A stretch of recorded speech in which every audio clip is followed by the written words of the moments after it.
Zdravo svima! Nastavljamo sa našim druženjem u serijalu Nauči danas za bolje sutra.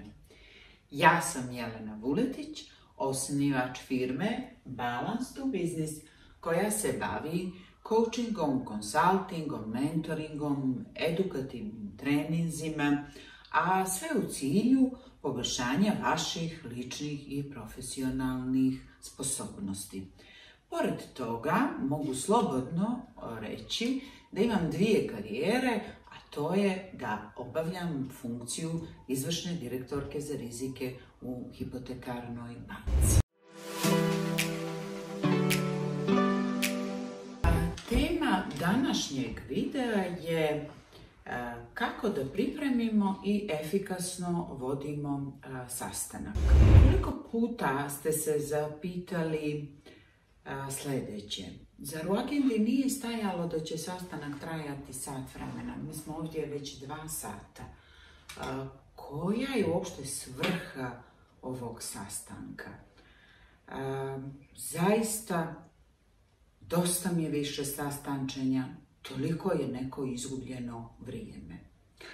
Prema nekim istraživanjima, preko 37 milijardi dolara se troši na neefikasne sastanke.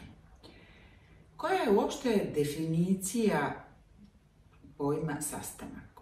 Sastanak je osnovni oblik kolektivnog rada i predstavlja učešće većeg broja ljudi raznih specijalnosti u donošenju odluka i zaključaka.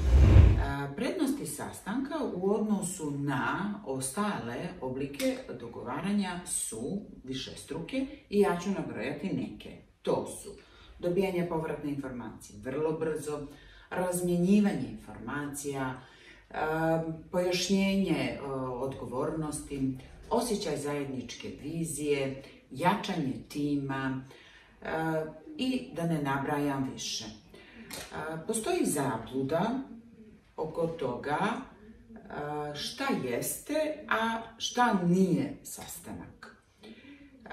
Sastanak nije prezentacija, ažuriranje statusa, diskusija oko nekog problema. Prezentacija je obično kada jedna osoba drži monolog, a čitav niz ljudi sluša.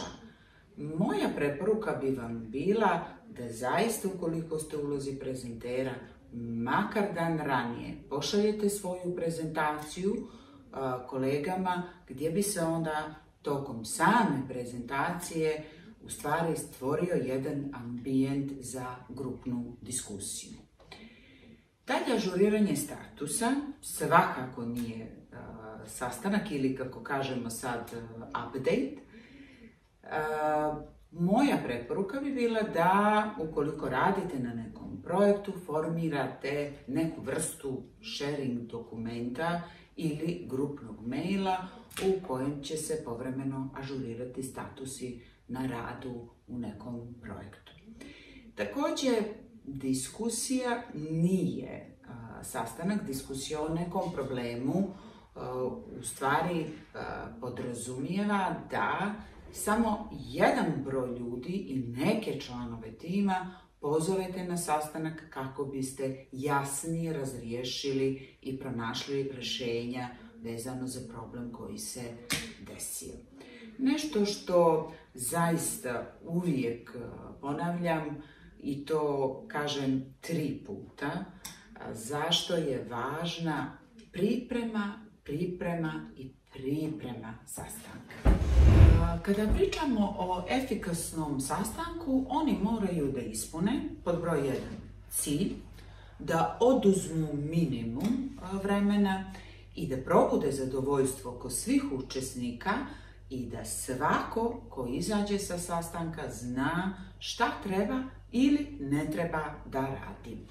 Vođenje samog sastanka i učešće u njemu su 2 različita koncepta. Zato i želim da podijelim sa vama šta je to što bi vam bilo važno ukoliko vi vodite sastanak. Pod broj 1. Pošaljite svim učesnicima agendu minimum dan ranije. Kada dođe dan i vrijeme, započnite sastanak. Raspravljajte o temama koje se nalaze u agendi. Usmjeravajte prisutne tokom razgovora ka cilju, obavezno donesite odluku ili postignite neki kompromis. Kada završite sastanak, u vrlo kratkom roku ne zaboravite da pošaljete i zapisnik sa tog sastanka. Najvažnije smatram da je da u što kraćem roku pošaljete svim učesnicima jasne rokove i akcioni plan.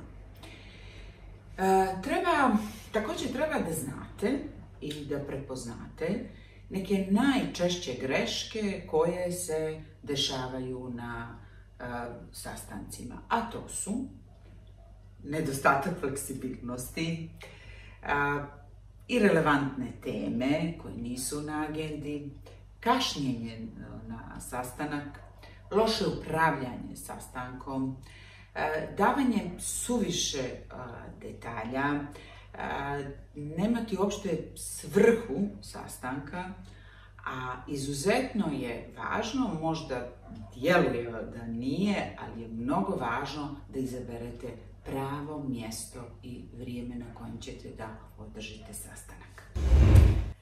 Značite da je sastanak uspješan ukoliko je svim učesnicima jasno šta je dogovoreno, koje aktivnosti trebaju da preduzmu, u kojem roku trebaju da budu preduzete aktivnosti i ko je za šta odgovoran. Moja poruka vama, ne zaboravite, vrijeme je kategorija dobara koja vape da se efikasno koriste ako se već duboko ne poštuju. Napišite u komentarima koje teme i pitanja vas interesuju. Za pomoć se uvijek možete obratiti meni, linkovi su u opisu i na kraju naravno subscribe, pratite nas na društvenim mrežama.